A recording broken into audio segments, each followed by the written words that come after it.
ഇപ്പോൾ ചെറുനാരങ്ങ അച്ചാറാണ് ഞാനിപ്പോൾ ഇവിടെ തയ്യാറാക്കാൻ പോകുന്നത്. അതിനായിട്ട് എടുത്തിട്ടുള്ളത് 1/2 കിലോ ചെറുനാരങ്ങ. അപ്പോൾ ഈ 1/2 കിലോ ചെറുനാരങ്ങ എടുത്തിട്ടുണ്ട്. ഇത് ഇപ്പം ഞാൻ ഈ അപ്പച്ചെമ്പിയിൽ, ഇഡ്ഡലി ചെമ്പിയിൽ ഒന്ന് ആവി കൊള്ളിച്ച് ഒന്ന് എടുക്കുകയാണ്. അതല്ലെന്നുണ്ടെങ്കിൽ ഈ നാരങ്ങയുടെ തൊണ്ടൊക്കെ നമ്മൾ വെറുതെ അച്ചാറിട്ട് വെക്കുകയാണെങ്കിൽ ഈ തൊണ്ടൊക്കെ അലിഞ്ഞ് വരാൻ സമയമെടുക്കും. ഇതിപ്പോൾ നമുക്ക് അച്ചാർ തയ്യാറാക്കി അപ്പം തന്നെ നമുക്ക് ഉപയോഗിക്കാവുന്നതാണ്.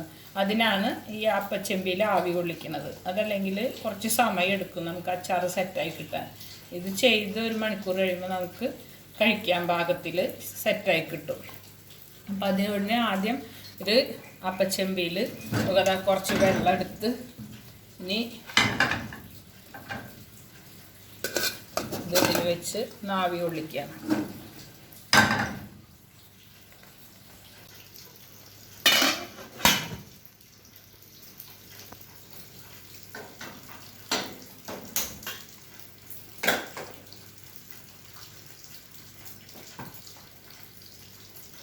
ഇതൊന്ന് നന്നായി തിളച്ച് നന്നായി ആവി കൊണ്ട് ചെറുതായിട്ടൊന്ന് പൊട്ടും.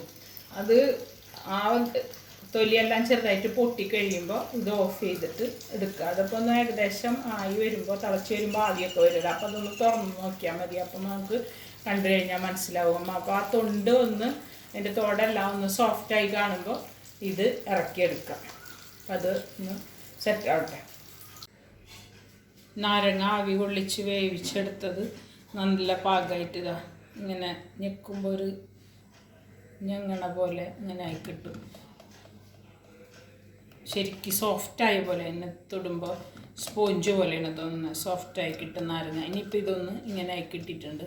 അപ്പോൾ അത് ഇപ്പോൾ തണുത്ത് നന്നായിട്ട് ഇങ്ങനെ അതിൽ നീക്കി വെച്ച് തണുത്തിട്ടുണ്ട്. ഇപ്പോൾ ഇതൊന്ന് കട്ട് ചെയ്തെടുക്കാം.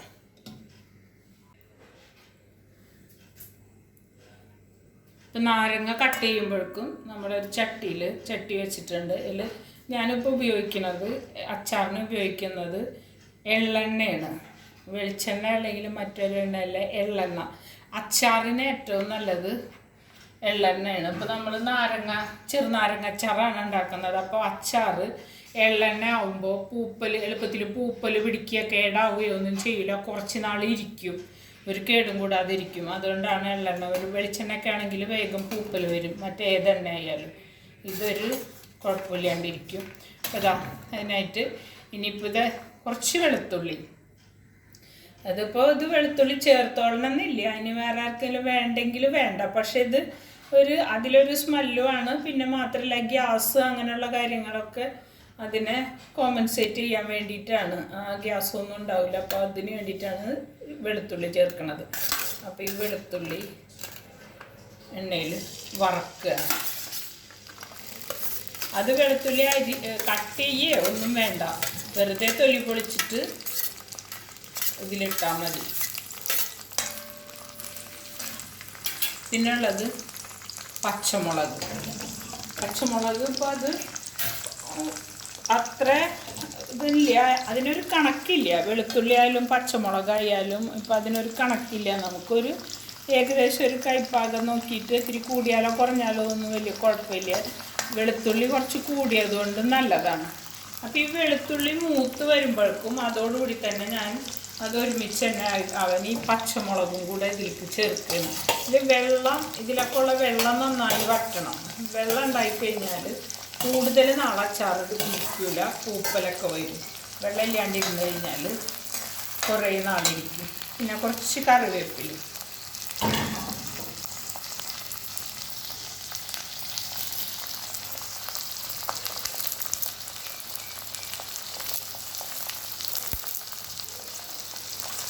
ഇതെല്ലാം ഒരുമിച്ച് ഇതിൻ്റെ വെള്ളമെല്ലാം വറ്റി ശരിയായി വരും.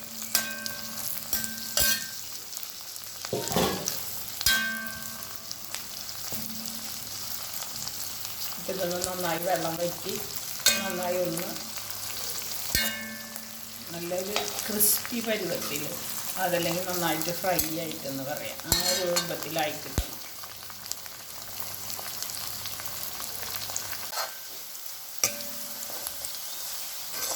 വെളുത്തുള്ളി മുളകും എല്ലാം ശരിക്ക് നല്ല പാകത്തിനായിട്ടുണ്ട്. ഇതിങ്ങനെ എല്ലാം വെള്ളം വറ്റി വേപ്പിലയുടെ ഒക്കെ ഒരു പിന്നെ ഞാനിപ്പോൾ ഇതിൽ വേപ്പില കുറച്ച് അധികം ഇട്ടിട്ടുണ്ട്.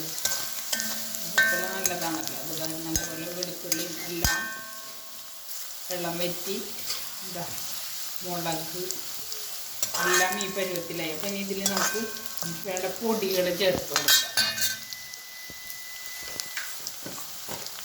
മുളക് പൊടി ഇപ്പോൾ ഒരു 1/2 കിലോ ആണ് ഞാൻ എടുത്തിട്ടുള്ളത്. 1/2 കിലോ നാരങ്ങ എടുത്തിട്ടുള്ളത്. ഈ ഒരു വലിയൊരു സ്പൂൺ മുളക് പൊടി.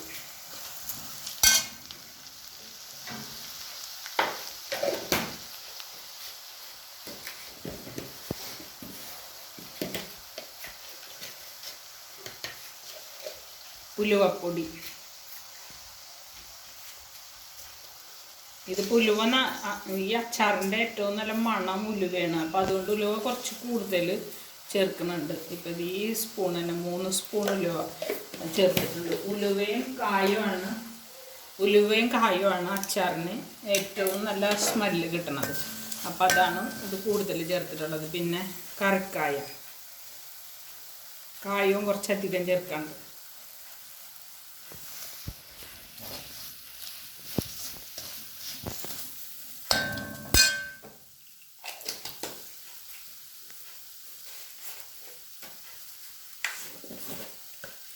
പിന്നെ ഒരല്പം മഞ്ഞൾപ്പൊടി അത്ര അധികം ചേർക്കണില്ല, വളരെ കുറച്ച്.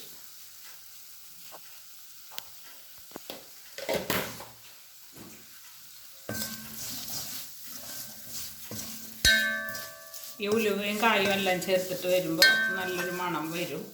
നന്നായിട്ട് അത് ഫ്രൈ ആയിക്കഴിഞ്ഞാൽ നല്ല മണം വരും. നല്ല മണമൊക്കെ വന്നു തുടങ്ങിയിട്ടുണ്ട്. അപ്പോൾ ഇനി ഇതിലേക്ക് നാരങ്ങ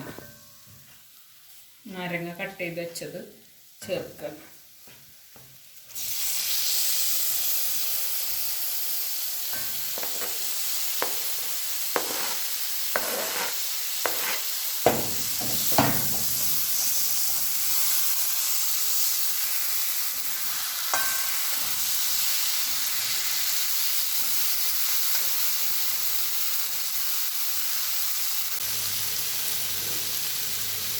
ഇപ്പം ഈ നാരങ്ങയ്ക്ക് ഞാൻ കുറച്ച് വെള്ളം ചേർത്ത് കൊടുക്കും.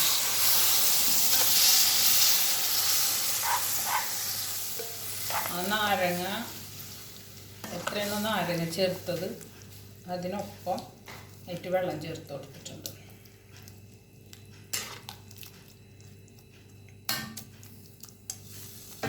ഇനി ഇതിലേക്ക് ഉപ്പ്,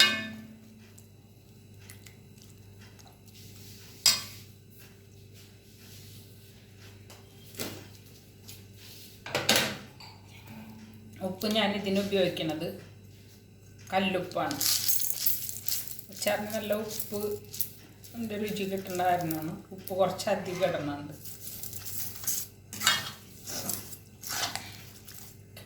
ഇനി ഇതൊന്ന് തിളച്ചൊന്ന് യോജിച്ച് വരണം.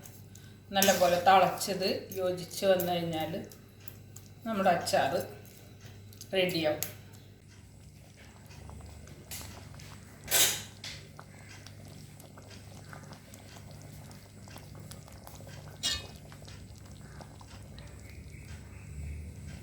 ഇപ്പോൾ അച്ചാർ നാരങ്ങ തിളച്ച് തുടങ്ങിയിട്ടുണ്ട്. നല്ല തിക്കായിട്ട് വന്നു, ഗ്രേവി നല്ല തിക്കായി. അപ്പോൾ ഇത് ചെയ്യേണ്ടത് എന്താണെന്ന് വെച്ചാൽ നാരങ്ങ എത്രയാണോ ചേർക്കുന്നത് അതിൻ്റെ ഒപ്പം വെള്ളം ചേർക്കാം. അപ്പോൾ ഇത് നല്ല തിക്കായിട്ട് പിന്നെ ഈ മസാലയൊക്കെ ഇട്ട് വരുമ്പോൾ നല്ല തിക്കായിട്ട് കിട്ടും. ഉപ്പ് കുറച്ച് കൂടുതലായിട്ട് കയറി നിൽക്കണം. പിന്നെ വിനെഗറൊക്കെ ഒഴിച്ച് പിന്നെ അച്ചാറിന് പൊതുവിൽ ഉപ്പ് കൂടുതൽ വരുന്നുണ്ടല്ലോ, അപ്പോൾ അതിനനുസരിച്ച് ഉപ്പൊന്ന് കയറി നിൽക്കണം. ഇപ്പം ഇത് നന്നായി തിളച്ചിട്ടുണ്ട്. അപ്പോൾ ഇത് തിളച്ച് കഴിഞ്ഞതിന് ശേഷം കുറച്ച് വിനെഗർ ചേർക്കണം അതിൽ. ഇതൊരു പ്രിസർവേറ്റീവായിട്ട് ഞാനിപ്പോൾ ഈ എടുത്തിട്ടുള്ള സ്പൂൺ ഇതാണ്. ഇതുകൊണ്ടൊരു 2 സ്പൂണ്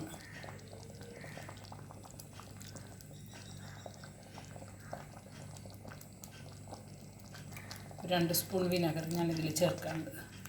ഇതിപ്പോൾ വിനെഗർ ഇതിനോട് കൂടെ തന്നെ ചേർക്കണം. ഇതിപ്പോൾ വിനെഗർ ചേർത്തിട്ട് ഒന്ന് തിളച്ച് കഴിഞ്ഞാൽ ഇതിൻ്റെ എല്ലാ എന്തെങ്കിലുമൊക്കെ ഇതിലോ കെമിക്കലോ എന്തെങ്കിലുമൊക്കെ ഉണ്ടെങ്കിൽ അതൊക്കെ പോയി കിട്ടും. മാത്രമല്ല അതിൽ വയറിന് കേടൊന്നും ഉണ്ടാവില്ല. വിനെഗർ തിളച്ചിട്ട് ഉപയോഗിച്ച് കഴിഞ്ഞാൽ പിന്നെ വയറിനൊരു കേടുണ്ടാവില്ല. നമ്മുടെ അച്ചാർ ശരിയായിക്കൊണ്ടിരിക്കുകയാണ്. ഈ അച്ചാർ പാകമായി. ഞാൻ സ്റ്റൗ ഓഫ് ചെയ്തിട്ടുണ്ട്. ഓഫ് ചെയ്ത് കഴിഞ്ഞതിന് ശേഷം ഞാൻ അതിലേക്ക് കുറച്ച് എണ്ണ ചേർത്ത് കൊടുക്കുകയാണ്. അത് ഓഫ് ചെയ്തതിന് ശേഷം ഇപ്പോൾ എള്ളെണ്ണയാണ് ഉപയോഗിച്ചതെന്ന് ഞാൻ നേരത്തെ പറഞ്ഞല്ലോ. അപ്പോൾ എള്ളെണ്ണ തന്നെയാണ് ഇതിന് കുറച്ച് ചേർത്ത് കൊടുക്കാണ്ട്.